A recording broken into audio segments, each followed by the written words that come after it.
another grey, dull, rainy day. So I'm gonna go down to the gym, see if I can shake some of the doldrums, and then go back to work on the hallway. You know, life is pretty much the same these past couple of days.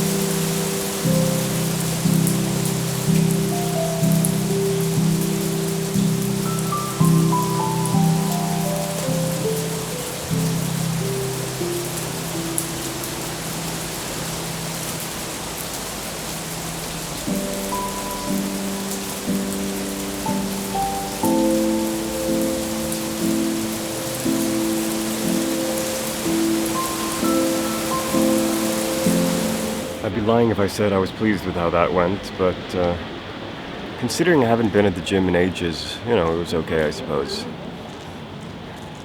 And to be honest, I don't know if I want to make a habit of it. I want to, get a healthier body, but I think gymnastics is more my thing. We'll see. We'll see. Right now I'm just tired from all the work that I'm doing in the apartment. Anyway, off to eat a hamburger.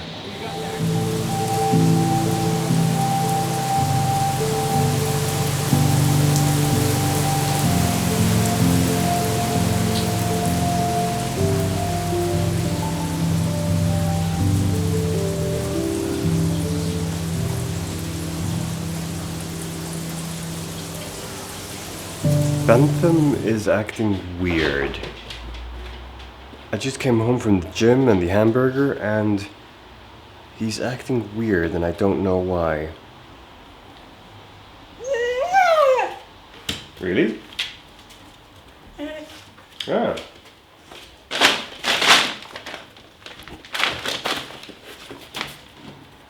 What do you want, Bentham?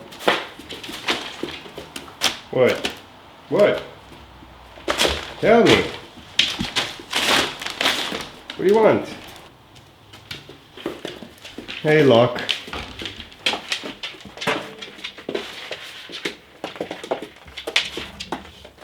So let's go take a look around the apartment, see if there's anything amiss. Because it worries me when he acts like that when I come home. So, there's stuff on the floor. There's... Okay.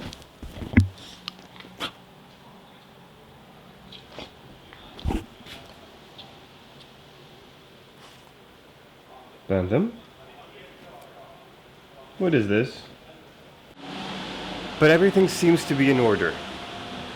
No poop. No pee. Just stuff on the floor. Anyway, I should probably get back to working on the hallway. Again.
As many of my friends know, I don't swear much. And it's not because I find it crass or crude or uncouth, it's generally because I find that it cheapens language. There's usually better ways of getting your meaning or feeling across than without using a swear word. And I haven't sworn a single time on this vlog. But I'm gonna make an exception right now because I met a fucking idiot at the dog park. Now, I don't know how much you guys know about dogs, but generally it works like this. When dogs meet for the first time, they try to establish a pecking order, a dominance ranking, as it were. And generally, older dogs will be the ones that come out on top because, they're calm, they're cool, they're collected. Locke, my 9-year-old husky, has always been a very calm and collected character, and other dogs love him. Other dogs respect him, and other dogs just want to be around him. It's actually kind of magical to see. Very often when I'm at the dog park, other dogs will just follow him as he walks around, and younger dogs will, try to mount him to see if they can beat him in the pecking order, but, he barks at them and says, "No, come on, stop it, I win." And later they just generally tend to leave him alone or, respect him from a distance. Sometimes, though, dogs aren't really all that bright, as was the case here. I was alone at the dog park because there were 4 kids there with 2 other dogs, lovely kids. And hi, by the way, if you're watching. One of them took my YouTube channel because he saw that I was holding a camera. So the kids had just left, and this man, I don't know, mid-40s, early 50s maybe, comes in with like a poodle of some sort, like an ugly, scraggly kind of poodle. Not this vision of a poodle you have in your head right now, but, ugly, like dirty and that might just be my emotions coloring the memory right now, though, just, for your information. So he comes in, and, Locke and Bentham, they run over to meet this new dog, and the new dog reacts unfavorably to Bentham, who's a little bit too enthusiastic. And, I wouldn't say becomes aggressive, but he, very clearly marks that he is not interested in playing with a puppy. And Locke finds this a bit too aggressive, so he shows the dog that he doesn't like his behavior. And generally, this is good enough. And most dogs will be like, "Okay, all right, you're the older dog, I respect your opinion, I'll back off." But this dog didn't. And they established this kind of, play for dominance, which dogs often do. There's no aggression involved, but, for an outsider, it can sometimes look a little bit aggressive. And one of the things that Locke does during this kind of situation, which again is very rare, is that he bites the air. He shows his teeth and bites the air, just to indicate that I could bite you, but I'm not gonna because you're a little shit and I don't bother with little shits. But this owner freaks because apparently he's never seen other dogs before or something. And he grabs his dog by the collar and just yanks him up from the ground and cradles his dog like a baby. And this is not something you do. Just for your information, if you're a dog owner, don't do this, because it instills in dogs a fear of other dogs, which is probably why this dog was acting the way he was, because he's not been socialized properly enough. Now, the owner tells me to take Locke away, and sure, I can respect that. He probably wants to put his dog down again, and, he doesn't want there to be a fight. So I start walking towards Locke, but Locke is circling the man now because he's, trying to shield his poor little defenseless dog from this vicious monster. And as Locke has walked half a lap around the guy kicks him. Yeah, this fucking idiot kicks Locke. It wasn't hard, and Locke is a big guy, he can take it. But you don't kick a dog. So I walk up to him and I say, "Excuse me, did you just kick my dog?" And he was like, "Yeah, you shouldn't bring aggressive dogs here." He's not aggressive. They were establishing dominance. This is what dogs do. He's not aggressive. "Oh, he was trying to bite my dog." No, he didn't. He never bit your dog, and he wasn't even trying to bite your dog. He was just signaling in the air, marking. It's a play for dominance. This is what dogs do.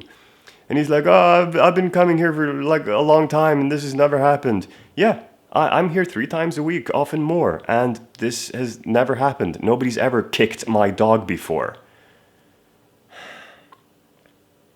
And then I told him to leave, because honestly, I don't think people like that should be in the dog park.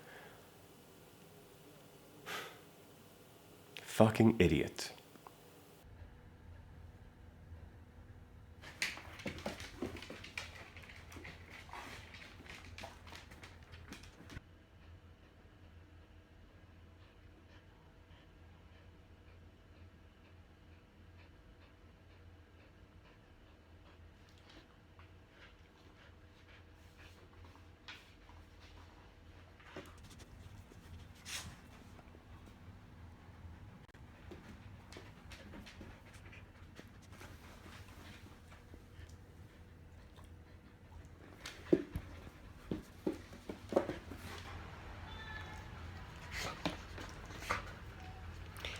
So I'm holding a piece of candy in my hand. Bentham, of course, is very eager to get to the candy.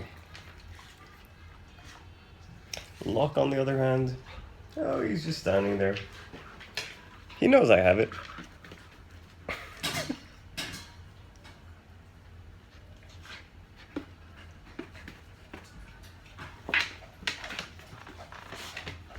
This puppy.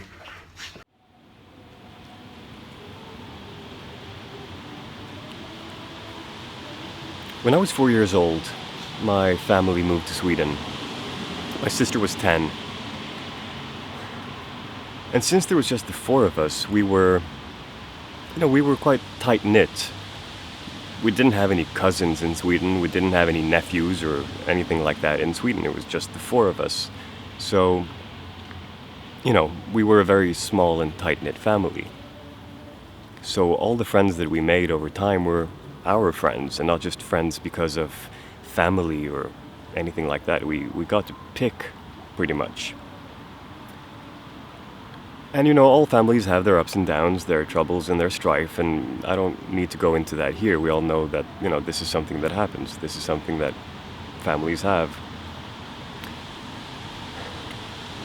But what I do want to talk about is loss. Because today is the 1-year anniversary. That's not a good word for it. I hate the word anniversary. Today is 1 year since Mom died. Dad passed a few years earlier. And when Mom died a year ago, my sister and I, effectively became orphans. I mean, I was 34 when it happened. My sister, 41. No, 40. 41. 41. 40. Older. And it's been a very strange year. Because, for most of my life, the first 32, 33 years of it, I had both of my parents in it. Then Dad disappeared. And then Mom disappeared just, shortly thereafter. And it's been really strange learning to stand on my own 2 feet. Because even though you begin to separate yourself from your parents at, in your mid to late teens, and you start living by yourself, and maybe you establish a family of your own and stuff like that, you're never truly separated from them unless something happens, that really creates a decisive split. Which never happened. I loved Mom and Dad, and my sister loved Mom and Dad. So even when you're living on your own and you've established a family or something on those lines, you still always have your parents to call on if need be, and there's this sense of safety in having a parent. Because when the shit hits the fan, and we all know that it does, there's always somebody to call. Somebody who will put you first. And having gone a year now without that in my life, I feel I've changed more over this past year than any other 12-month period of my life, really. I mean, going from school to work was a big change back in the days. Moving out was a big change. Having my first long-term relationship was a big change. But this past year, it's changed me in ways that I can't put my finger on. And I don't think that I've added things. It's more that I've removed things. Just peeled off the layers of the onion and become more of who I am, rather than all of those things that were additions to the core of my personality, as it were. I don't know, it's weird. So what do you do on a day like this? 1 year since your last remaining parent died.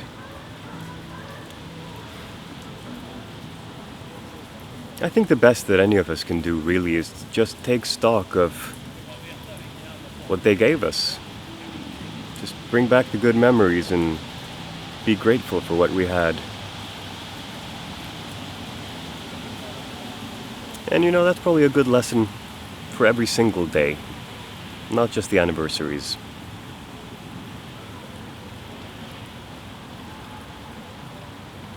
Tell your parents you love them. Never be stingy with that.